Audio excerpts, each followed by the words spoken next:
Hello everyone, আমি আবার চলে আসলাম তোমাদের বন্ধু নতুন একটা ভিডিও নিয়ে। এই মুহূর্তে আমাদের শেফ এখন আপনাদেরকে আলু ভর্তা বানানো শেখাবেন। আপনারা স্টেপ বাই স্টেপ ওনারকে দেখবেন এবং ফলো করবেন। গাইস, আপনারা দেখতে পাচ্ছেন আমি প্রথমে আলুগুলা সিদ্ধ করে নিয়েছি, পরিমাণ মতো আলু সিদ্ধ করে নিয়েছি। তারপর আলুগুলা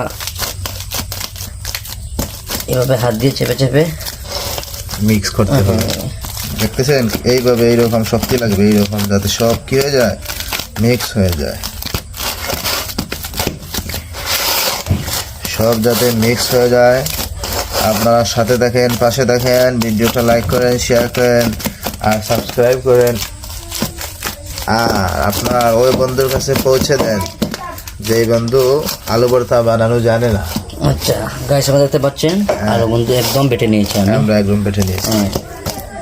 তারপরে আমি এখন দিচ্ছি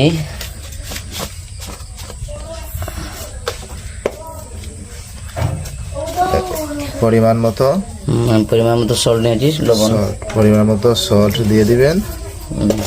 তারপর আমি নিয়ে নিচ্ছি পেঁয়াজগুলো কিন্তু আমি প্রথমে একটা পাত্রে সয়াবিন তেল দিয়ে এগুলো একটু সিদ্ধ করে নিয়েছি। সিদ্ধ হয়ে নেওয়া হচ্ছে যাতে আপনাদের ভর্তাটা সুস্বাদু হয়। তারপরে আমি নিয়ে নিলাম ধনিয়া পাতা কুচি করে দিয়ে দিলাম। ধনিয়া কুচি, তারপর আমি দিয়ে দিলাম কাঁচামরিচ কুচি।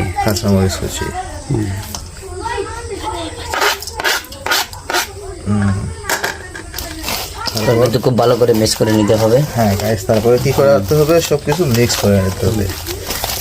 আর না আলু তো টেস্টফুল হবে না। এই দেখেন কীভাবে আমাদের শেফ সাহেব মিক্স করতেছেন, আপনারাও এইভাবে মিক্স করবেন এবং ভিডিওটা লাইক করেন, শেয়ার করেন এবং ভালো লাগলে এটা সাবস্ক্রাইব করেন। আমি কিছুক্ষণ মিক্স করার পর এখন দিয়ে দিচ্ছি আমি সরিষার তেল। সরিষার তেল কিন্তু না দিলে তার স্বাদ আসবে না, আলুটা স্বাদ হবে। হ্যাঁ, সুস্বাদু হওয়ার জন্য যথেষ্ট হলো সরিষা তেল দিতে হবে পরিমাণ মতো। সরিষা তেল দেওয়া হয়েছে, আমি খুব ভালো করে মিক্স করে নিতেছি। সবাইকে ধন্যবাদ এতক্ষণ আমাদের পাশে থাকার জন্য। ভিডিওটি লাইক, কমেন্ট, শেয়ার দিয়ে সবসময় আমাদের পাশে থাকবেন। আরও ভালো ভালো ভিডিও দেওয়ার জন্য ধন্যবাদ সবাইকে।